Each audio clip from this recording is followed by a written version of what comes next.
Nuk mungojnë as surprizat në këto votime. Në Elbasan Nusja bëri zgjedhjen e saj duke dhënë mendimin për parlamentin e ri, e shoqëruar nga bashkëshorti i ardhshëm plotsoi kuadratin që mendonte, por jo vetëm të rinjt. Një 101 vjeçare ka kërkuar të votojë, por pa mundur t'ja arrijë. Djali i saj kërkoi zgjidhje. Erdhi për të votuar që në orën 7 mëngjesit. U futëm ke shkolla në infrashme aty në qendrën e votimit. Nuk e ka emrin në asnjë vend tani.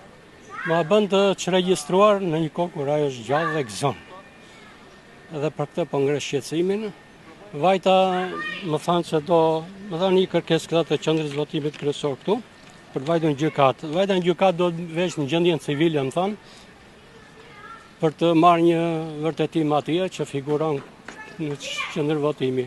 Punojësja nuk ishte atje, administratori e lagjes, Fadile Sami Musaraj ose Nuaj, datlindja 24.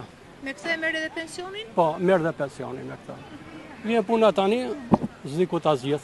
Unë votova vetë atje, aty kemi votuar gjithë jetën, edhe nëna gjithë jetën atje ka votuar. Vjen puna tani, s'ka zgjidhje.